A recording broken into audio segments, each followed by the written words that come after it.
Good morning and welcome. We are so glad that you are able to join us this morning for the Westminster Sunday School class.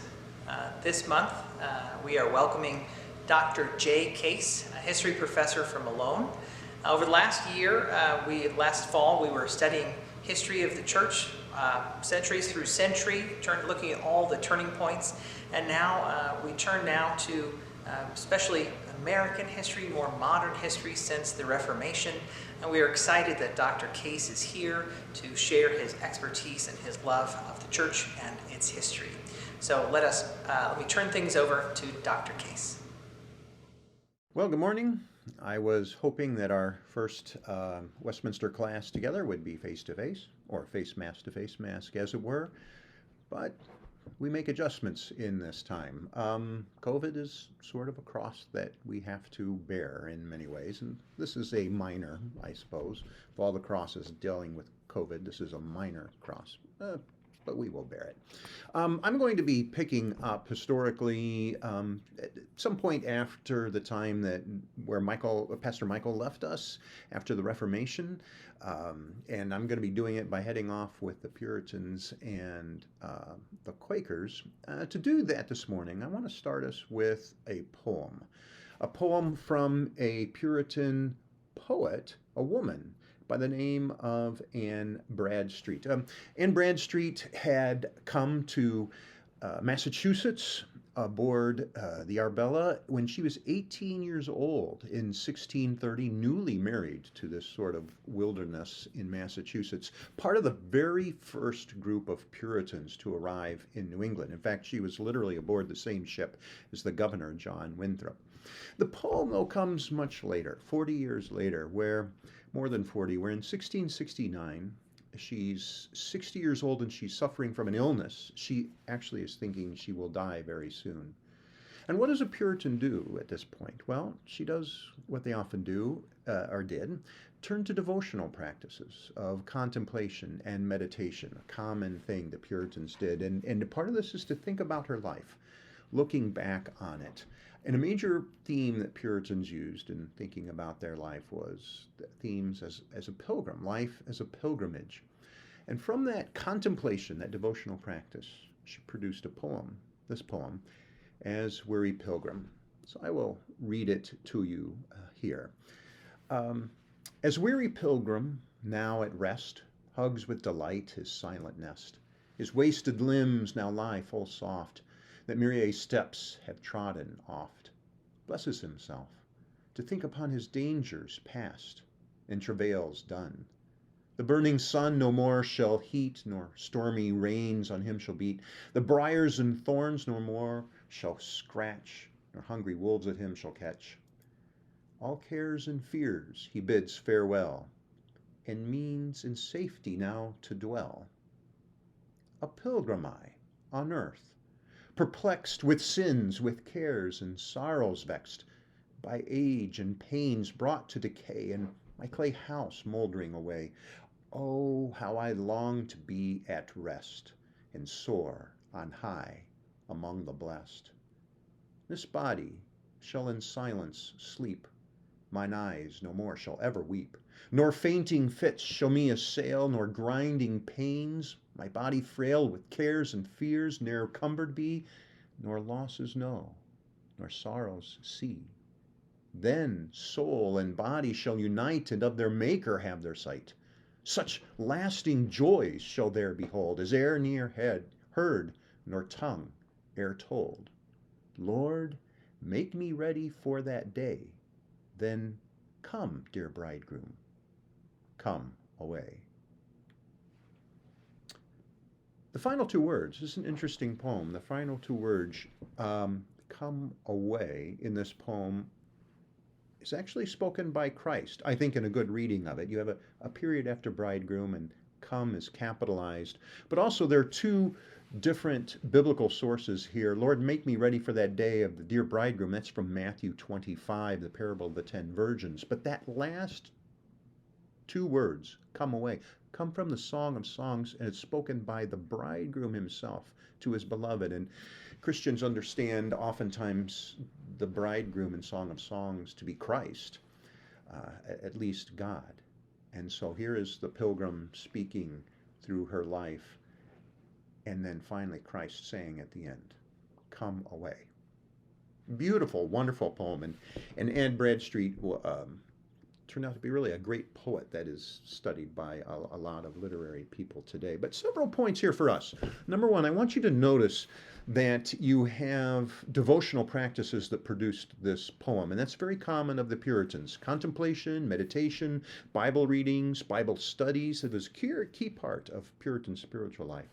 But I also want you to notice this. This poet is a woman, and she's a woman who was not nobility or a nun. And I say that because she could read. Her father educated her. Puritans educated their children, male and female. And the reason they did it was because spiritual life, they believe, was built upon, one of the things that had to be built upon was reading the Bible.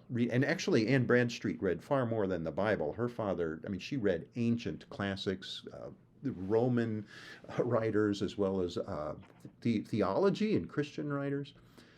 But the main point here, and I'm going to come back to this, but Puritan New England had a high literacy rate. In fact, the highest literacy rate of anywhere in the world at that time, and was the highest for women, higher than anywhere in the world. Common, ordinary people, most of them were taught to read. And that's going to be an important dynamic, which we will get back to a little bit later. Okay, so that's our introduction. And from that, I'm going to move on actually to a joke. Yes, from highbrow poetry to lowbrow joke. But this is a great joke, okay? I don't usually tell jokes in my presentations, at least not formal jokes. But this is a great joke because it can be used in so many different ways. And it basically, any Protestant, the main character is a Protestant, you can put any Protestant in here. It could be a Baptist or a Methodist or a Pentecostal or an Anglican, even a Presbyterian. You could even just say Protestant. We're going to put in a Methodist. We're going to do that because my father was a Methodist minister, and it's easier to tell a joke on kind of your own tradition. Maybe that's more humble than telling a joke on other people's traditions, but actually it's about Protestantism. Okay, so here's the joke. There was a man, a Methodist, who was stranded on a deserted island, kind of like Tom Hanks in Castaway. And he's there all by himself with just a few things, maybe a volleyball named Wilson. And he's there for many, many years. And of course, he desperately wants to get back to civilization. And finally, one day, he's able to signal a passing ship. And they see him, and they send a little rowboat ashore with a captain to rescue him. And the Methodist is so pleased. "Oh, I'm so happy to be going back to civilization. I thank you so much." And the captain says, "You're welcome." It's part of what he does as a captain. But the Methodist says, "You know, I've been here for so many years, and I know this is going to be formative in my life. I have a few things, and they're on the other side of the island, that I'd like to just take back with me to civilization. Is that okay?" And the captain says, "Sure, we can do that. I'm a gracious captain. I'll go with you to get them." So the captain and the Methodist walk to the other side of the island. It's a small island. And as the captain comes over this hill and comes walking down towards the beach, he's looking ahead and he sees 3 huts. And he turns to the Methodist and says, "I thought you were here on this island alone." And the Methodist says, "Oh, I am here on this island all by myself." And the captain says, well, then why are there 3 huts here?" "Oh," says the Methodist, "oh, perfectly good explanation. The one there on the left, well, that's my house. You know, that hut is my house. It's where I have to live." So captain says, "Oh, yeah, well, sure, that makes sense. What about the others?" And the Methodist says, "Well, that one in the middle, that's my church. I'm a Methodist after all, and I actually had regular worship every Sunday here while I was on the island, and that's the church I go to." And the captain says, "Okay, so you got a house, you got a church, what's that third one?" And the Methodist says, "Well, that's the church I used to belong to." All right, so that is a great joke, and you know what's great about that joke? A number of things. Number one, you could put any group in there and it still works. You could put, like I said, a Baptist, a Pentecostal. You could even just say Protestant. you could say American. It's a great joke. You can use it all kinds of different places with your friends or at dinner parties or wedding receptions. I don't know. You decide yourself. But here's the point of the joke for our purposes, of course. There is this thing in Protestantism about, well, in a common language, church splits. We might call it fragmentation. And one thing that happens after the Reformation is that Christianity starts fragmenting, and structurally at least, and it has been fragmenting ever since. Now, a quick aside about that for our classes here in the Westminster class. Number one, I feel sort of overwhelmed by trying to figure out what to talk to you about. There are too many denominations to cover, and they all have sort of interesting characteristics to them. But also, there are too many themes and characteristics and developments to talk about with just the overall process. That's one thing that happens with fragmentation since the Reformation, and we just have a few classes here together. And so while you could last fall, keep up everything under the structure of the church from the early days to the present, I think in a fairly orderly way, now it gets, I think, a lot messier. And so I'm going to have to be kind of picking and choosing my themes, if you will. I hope that this is the other thing. There's so much we could talk about, and there's so much I won't get to. I have a whole class on religion in America, and even in there's so much that I'd like to get to that I can't. Even less time here, but oh well. Maybe we'll do what we can with what we have. So let me go back and pick up the European situation as it was in the 1500s, where Pastor Michael left us off. We have a number of groups breaking off from Catholicism, as we talked about, a number of Protestant groups. I want to focus on England, as you can see there in pink. And the situation of the Church of England, as Pastor Michael mentioned, the Church of England was created by King Henry VIII because he wanted a divorce, which is not the most stable basis on which to build religious institutions and movements. And so what happens in the 1500s is that there's a certain amount of tension and conflict in England as to just what the Church of England should be. And there were some people who wanted to push it further towards Calvinism. And there were some people who kind of wanted to pull it back towards Catholicism. Some wanted England to become Catholic again, or others that said at least Catholic as possible in its worship and its theology and its structure. And so there was this tension. And after Henry VIII died, quite a bit of tension and conflict, and people were executed and killed on both sides of the conflict. Well, then Queen Elizabeth takes over and surprises everybody by actually being a very effective queen. They greatly underestimated her, certainly great part of it was because she was female. But one thing Queen Elizabeth was effective at was sort of keeping things under control. And what she did was settle the foundation of the Church of England, called the Via Media, the middle way, where the Church of England ended up with Catholic-style worship and liturgies, but Protestant theology and church structure. Now, that was fine for a lot of people, maybe most people, but not everybody. And like I said, there's some that still, on both sides, pushing either back towards Catholicism or towards a deeper Calvinism. And so, then once Queen Elizabeth is gone, the kings who came after her, the Stuart kings, if any of you remember if you had any European history way back in the day, the Stuart kings were not as effective as she was, and things begin to unravel. Social and political and religious conflicts grow. Calvinists push very hard for changes to the church, and it is tied to the government and the state, of course, because this is something created by King Henry VIII and still ruled over by the monarchs. But the Calvinists want to purify the church, and that is why they become known as Puritans. Some give up trying to purify the Church of England, and they come to America. And that is where we get our first two main groups in New England, the Pilgrims, who come in 1620, and we know the story of the Pilgrims settle in Plymouth, and that was just a few hundred. But the real huge migration were the Puritans, who came starting in 1630, and for 10 years, 20,000 migrate, which is a tremendously huge number for that time. And that small group of 20,000 is going to have a tremendous, very significant influence and impact on really American society in a lot of ways. They come to form, as they understand, a Christian commonwealth, a Christian society based on their pure Puritan principles.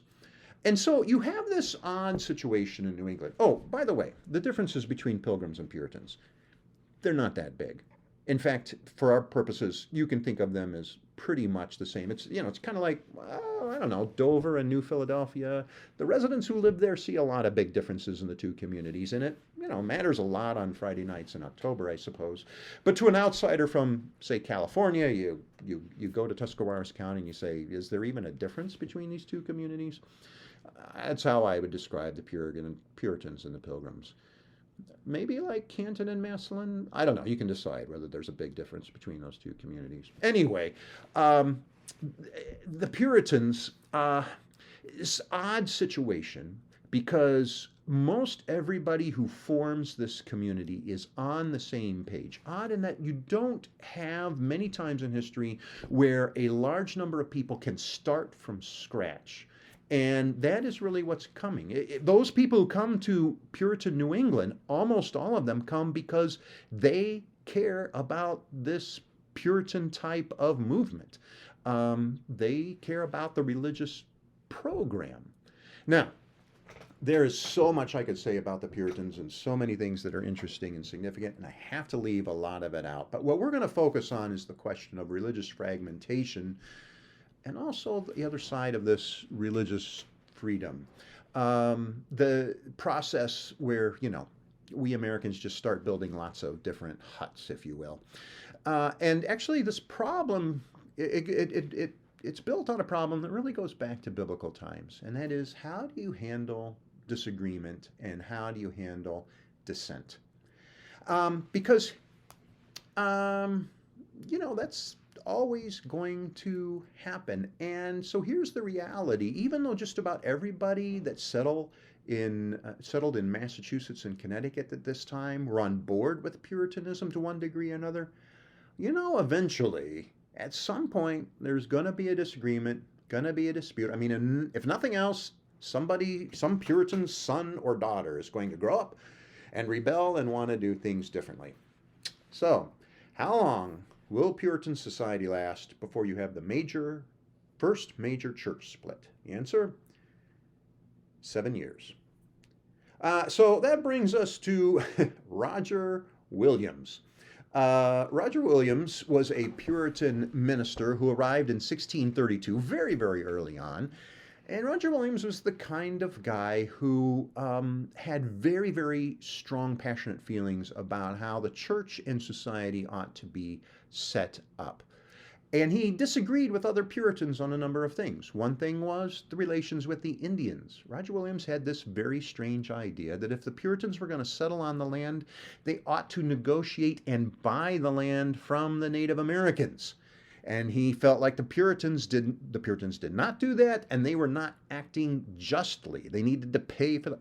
That didn't sit well. Another thing was the relationship between the colony and the English government. The king had given them a charter, and that charter tied them to the Church of England. Technically, they were under the authority of the Church of England, and that was the original plan, actually, of the Puritans, was that they would build this model society, and everybody back in England would be so impressed they would want to follow it in the same way. But Williams says that these ties to the Anglicans and the monarchy will corrupt the church, and he's more of really what we would call a separatist, which is what the Pilgrims were. They just wanted to break off and do their own thing. But another conflict that Roger Williams had was that he felt that he came to believe that there were certain sins of the people, if you will, that the government should not enforce. There were some things the government should enforce, but particularly the first 4 commandments of the 10 commandments. No other gods, no idols, don't take the name of the Lord in vain. Remember the Sabbath day. How you do those, he felt like, was you can't enforce whether people are doing it or not, because those are matters of the heart. They're a matter of the conscience between a person and God, and the government cannot enforce them. And so he felt like the government should not be passing laws on these things that will only corrupt the church. Now, on every one of these points, the Puritan leadership disagreed with Williams, and they put Roger Williams on trial, found him guilty, and banished him. They kicked him out of Massachusetts. He wandered for several weeks. Some of the Native Americans who he had befriended in the previous years helped him out. He finally settled a little town. He called it Providence. It will become Providence, Rhode Island. Eventually, Rhode Island, he will get a charter for it. But there you have the first major instance of a dispute, disagreement, dissent. Roger Williams gets kicked out. There was another one in that exact same year, which I won't go into much detail, but it involved a woman. Maybe you remember, I don't know, in your history, you might have heard of Anne Hutchison. Anne Hutchison had been holding a Bible study in her home, which was encouraged for people to hold Bible studies, but she got to be very, very popular. I guess she was pretty sharp and charismatic. Even men were coming to listen to her in her Bible studies, and sometimes she disagreed with ministers. Not all ministers, but many of them. She was brought on a trial herself. The trial lasted 3 days. Eventually got to the point where, what authority do you speak to this? And she pretty much said, God tells me through the Bible. And they said, that's it. God can't speak directly to you if she hasn't spoken to us as other ministers. She was kicked out of the colony. And where do you go? Rhode Island, where Roger Williams was. Now, couple points to observe here now in terms of our question of fragmentation. Sometimes you will hear that the people will say, well, the Pilgrims and the Puritans were hypocrites. Here they came to America for religious freedom, but they would not give it to others. That's not really accurate. The Puritans were guilty of a number of things, and I think maybe the sin of pride and arrogance, perhaps. Maybe they were a little too certain that they knew what God wanted and how things should go, but not necessarily hypocrisy for this reason. They did not actually come for religious freedom as we understood it. In other words, they didn't come to set up a society where people would be free to worship any way they want. In fact, nobody in Europe or in the West, or really in the world for that matter, thought in terms of religious freedom like we do. Everybody thought there's one way, basically, that you run society, and you have to have you can allow some people to worship differently, but they, like, Jews in some places were tolerated, but that doesn't mean they're going to have full freedom to participate any way they want to. You have to have the government and the church tied together in some way. That was widely accepted and had been accepted for centuries as the way to do things. So keep in mind, there really was not religious freedom as we understand it today. And to give you one example, if we go to Virginia and you look at the very first laws, I mean, you thought the Puritans were harsh? How about Dale's laws in Virginia, where you would get capital punishment according to law if you spoke against the Trinity, or spoke a traitorous word against the king, or spoke derisively of the Bible, or if you missed church for 3 times? Capital punishment. Now, this was not necessarily enforced, but this was on the book. Or if you ran off to the Indians, also you could be beaten if you did not submit to the instructions of a minister. I mean, in the very first days, the colony in Virginia was very, very harsh for the first 2 decades. That was kind of accepted wisdom. That's the Anglicans. Now later they eased up a little bit, but still not religious freedom as we should know it. Later, church attendance was required, taxes paid to the Anglican ministers. Catholic priests were only allowed in a colony for 5 days, then they had to leave. Only Anglican ministers could conduct worship. Quakers arrested, imprisoned, and without bail and banished from the colony. A lot of people did not like Quakers. So that's one point that I think we need to understand, not only about the Puritans, but about Europe. But at this point in time, in the 1600s, we really do not have religious freedom as we understand it today. The other point, as we're thinking about Roger Williams, but especially about Anne Hutchinson, that I think is important, is to realize that the Puritan dynamic was top-down authority. You have these laws that you have to enforce. You can see that in these laws. It felt like that's how you run society. But they also promoted bottom-up piety, and that's where things are often going to run into tension. So, Anne Hutchinson, the Puritans educated girls and then encouraged them when they became women to read the Bible and hold Bible studies. And it was expected that that they would follow along the teachings of their ministers. And if there were questions, the ministers would correct them and they would say, oh, yes, you're right. That's right. I accept that as true. Kind of like what college professors expect their students to think when they come in and the professors tell them something that the students don't believe. And professors, we sometimes believe that and then we're proven wrong daily, I think, by our students. Our students will not automatically believe anything we say.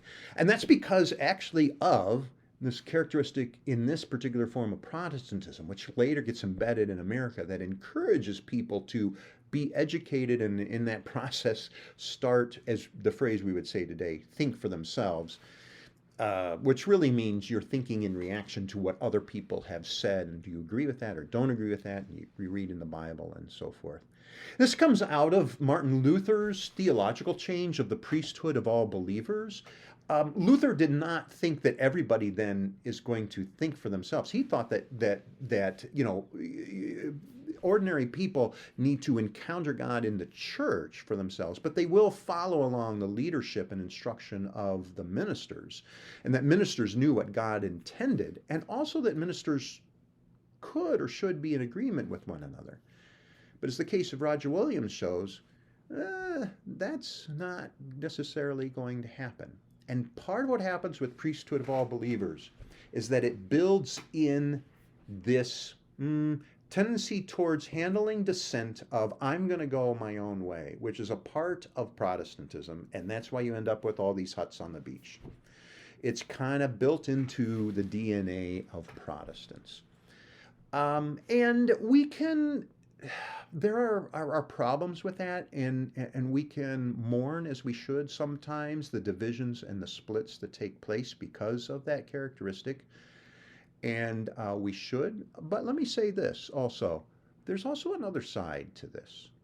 And there's also a side that can be productive. And the productive side, I would argue, is that it leads to religious freedom. So to get to that, let's think about Rhode Island. And to think about Rhode Island, I want to take you to a few years ago, a little story of, I was on a cruise. I was on a cruise with my mother-in-law.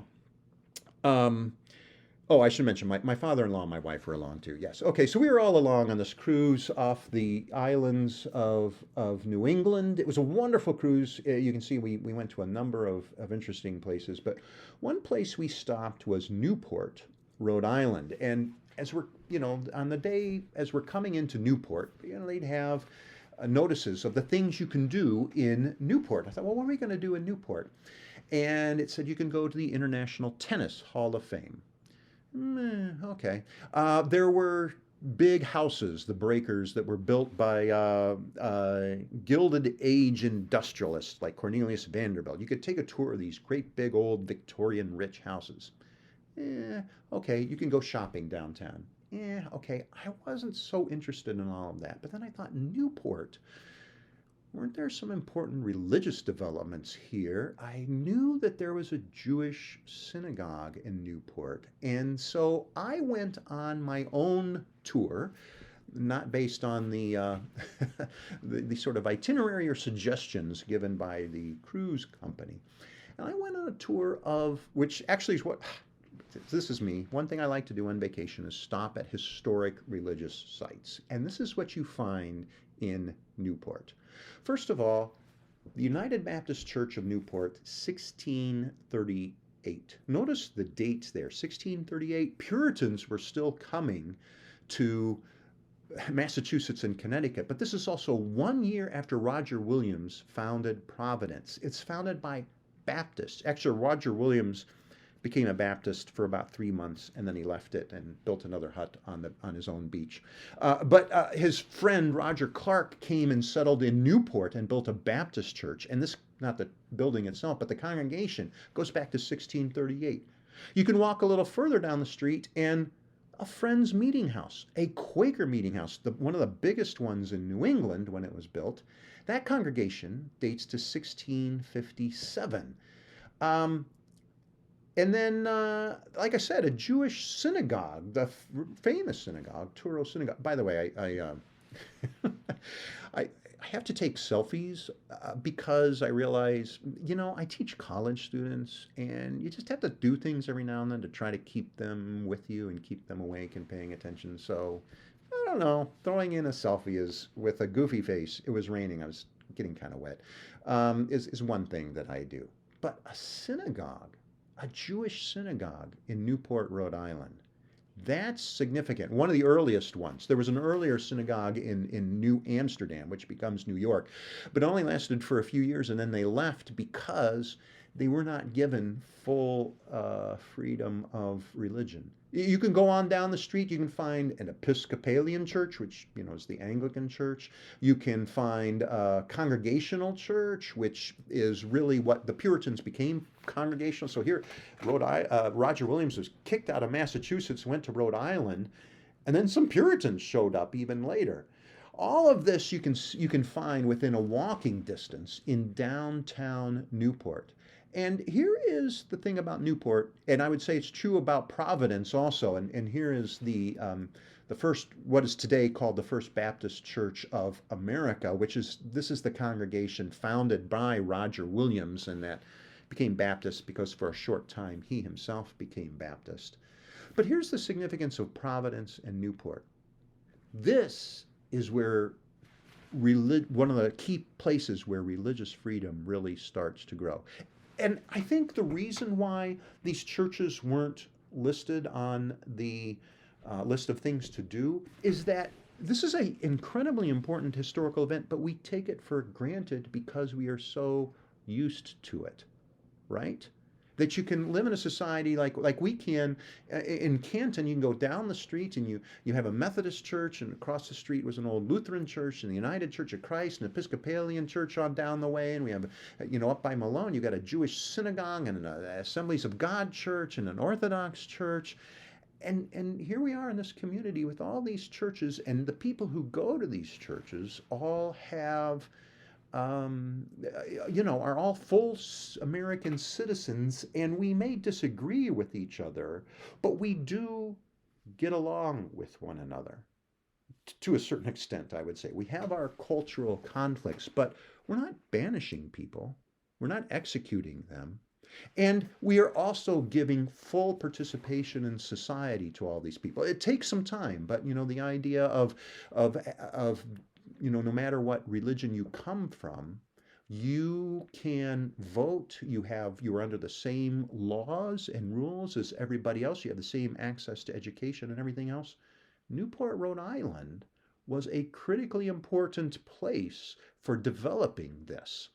Not just in the United States, but as a model really that a lot of the world will take on. So something very important about Roger Williams. Because you know what he did when he settled in Providence, Rhode Island? He set that up. He said because of the first 4 commandments, there are certain things that, in his understanding, his theological understanding, there's certain things the governments can't enforce, including what you believe or don't believe. He even allowed Quakers to come to Rhode Island. Quakers, everybody despised Quakers. And Roger Williams himself did not like Quakers. He would preach against them and saying they are really going to undermine all of society. But that Friends meeting house in Newport is evidence that but we're not going to enforce it through law and by government. Here is where you start to get religious freedom developing. So let's talk briefly in our last few minutes here about the Quakers and about the Friends, and why, first of all, maybe why they were so despised. Most people call them, this group, Quakers. The preference for most is to call themselves Friends. One complicating thing about the Friends is that they, unlike other denominations like, Presbyterians have the Westminster Confession, they do not have a confession or a creed.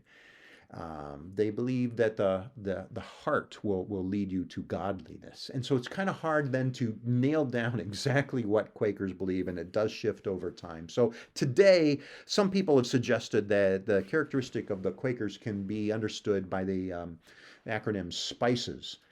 Simplicity, meaning that you should not live in such a way that of rich and ostentatious way, that you should not be trying to gain wealth and lord it over others and show others that this is what's most important in life. Peace. They were pacifists. That is what really disturbed a lot of people in the 17th century, because if you're not going to fight for the king, then how will society survive? Integrity. The Quakers were very well known for saying honesty and not lying. And like, this is part of who we are. We will tell the truth no matter the circumstances. That is, by the way, why a certain group in the 1900s near Akron, when they wanted to form a new oat company, called it Quaker Oats, because everybody knew in this area that Quakers would always tell the truth. Community. Quakers were very strongly interested in building their own congregations with people on the same page. But here's the other thing, equality. This is another characteristic that really bothered people in the 17th century, because for the Friends, equality meant you did not recognize aristocracy, and that the king stood on the same level before God as you would, which meant in daily life, the Quakers would not automatically bow to authority. In fact, they would not doff their hat. They would not show respect, as others understood it, to somebody of a higher rank, because the Quakers said, I'm going to show equal respect to everybody, no matter their rank. And this was very revolutionary in the 17th century. And that is why so many people were threatened by the Friends, because they said, if this movement grows, it is really just going to completely undermine society. And yet, the Quakers ended up being another small group that had an outsized influence in America, more than a lot of other people of comparable numbers. And that takes us to maybe the more famous Quaker in America of all, William Penn. Now, a little background on William Penn. William Penn grew up in the aristocracy. His father was an aristocrat in England. His father was also a Navy admiral. All officers in the military forces in England came from the aristocratic classes because they were the ones who led and commanded others. And so here is William Penn growing up in a privileged, high-class, wealthy life, smooth and easy. His dad is part of the aristocracy. As a young man, though, he hears a Quaker sermon, has a spiritual experience, and became a Quaker. Now, imagine what his father thought. It's like, here is your son suddenly taking a stand against everything you stood for, the rank, the wealth, he's a military officer, for Pete's sake, the military and so forth. Your son becomes a pacifist? How in the world can this be? And there was a great conflict between William Penn and his father for quite a number of years. However, give them both credit.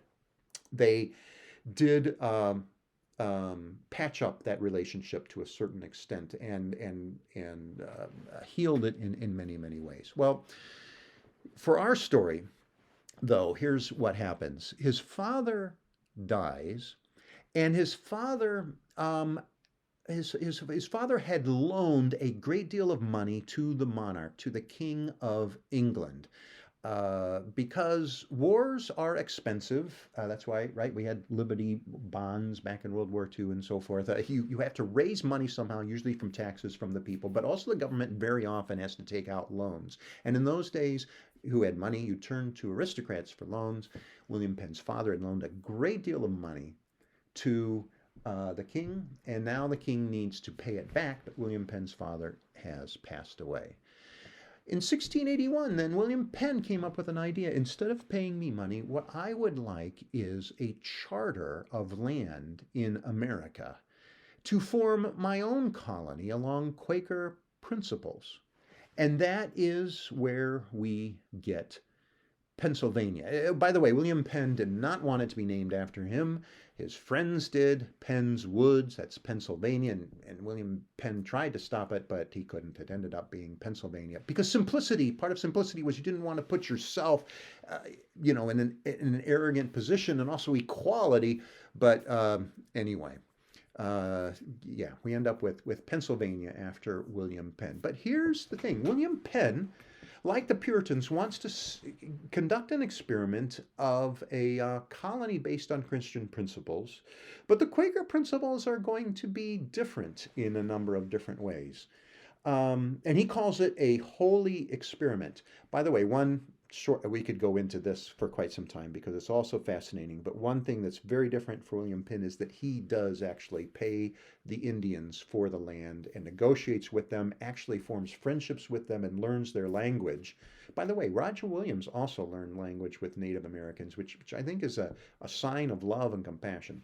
Anyway, that's one side light, his relationships with the Indians. But the other thing is that as a Quaker, William Penn says we are going to set up this colony based on religious toleration. There is not going to be any official established church. We're not going to collect any taxes in support of any church. And he actually welcomed all outsiders. And so, very soon in Pennsylvania, you have Presbyterians and Baptists and Anglicans and Catholics. Catholics!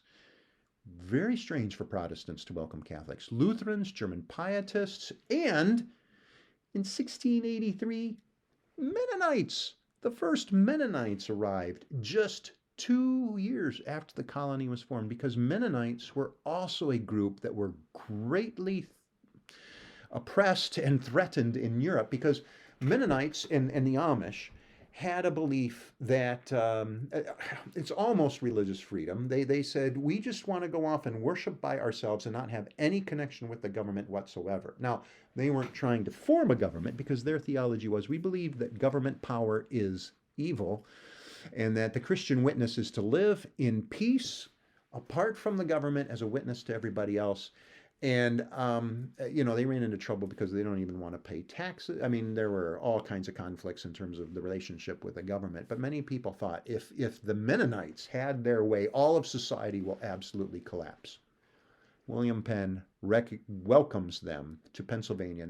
By the way, that's why, you get Mennonites and Amish in great numbers that come early on and keep coming. I mean, if you're a Mennonite, you're not going to go to Massachusetts where the Puritans are.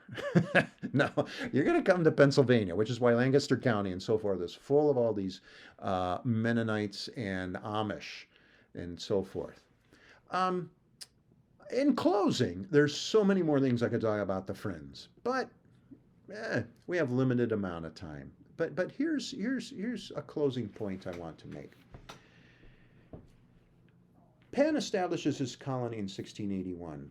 In 1688, the country of England passed a couple of laws.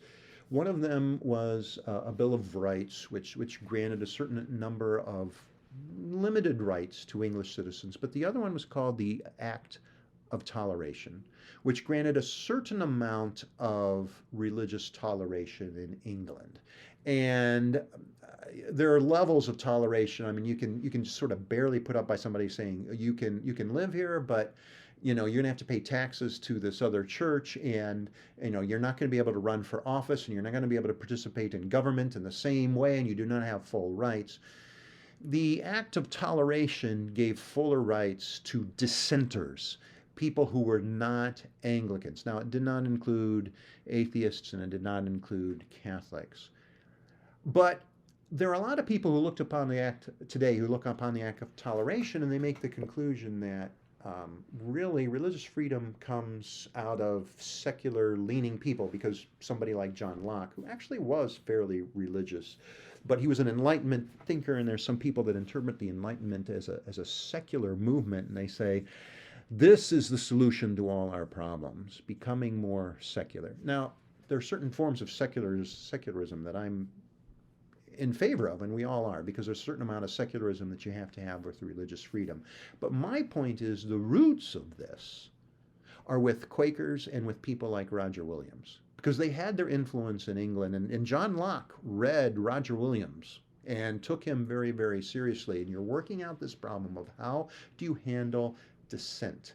And here, then, I would say, in closing, is then the flip side, the positive side of fragmentation is religious freedom, where you agree to disagree. And if you can agree to disagree on items you care a lot about, like religious faith, and are you going to heaven or not, or is what does God want, or even how are we to live out in society, and you have a different view of that, and I have a different view of that, but we're not going to banish one another or kill one another, you are laying the foundation for really what's important in democracy, that you have to be able to live in a way with one another where you agree to disagree.